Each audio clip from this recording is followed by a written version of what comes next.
Hello friends, তোমরা সবাই কেমন আছো? আমার আরও একটি মিনি ব্লগে তোমাদের সকলকে জানাই স্বাগত। আমি এখন চলে এসেছি রামপুরহাট জংশনে তারাপীঠে মা তারার কাছে পুজো দেওয়ার জন্য। রামপুরহাট জংশন আসতে আসতে আমাদের অনেকটাই সন্ধে হয়ে গেছে, তো এসেই আগে শুভম লজে উঠলাম। তো এখানে কিছু ফর্মালিটিস আছে, আগে সেগুলো সেরে নিয়ে তারপর আমরা আমাদের রুমে চলে গেলাম।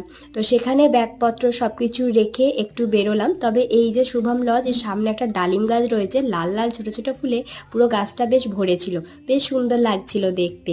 তো রাতে গিয়েই মা তারার মন্দির দর্শন করে এলাম। আগামীকাল সকালে মা তারার কাছে পুজো দেব।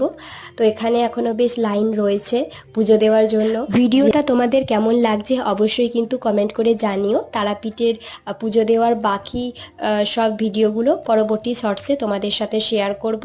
আর ভালো লাগলে লাইক করে চ্যানেলটিকে সাবস্ক্রাইব করে পাশে থেকো। আজকে এখানেই শেষ করছি, টাটা।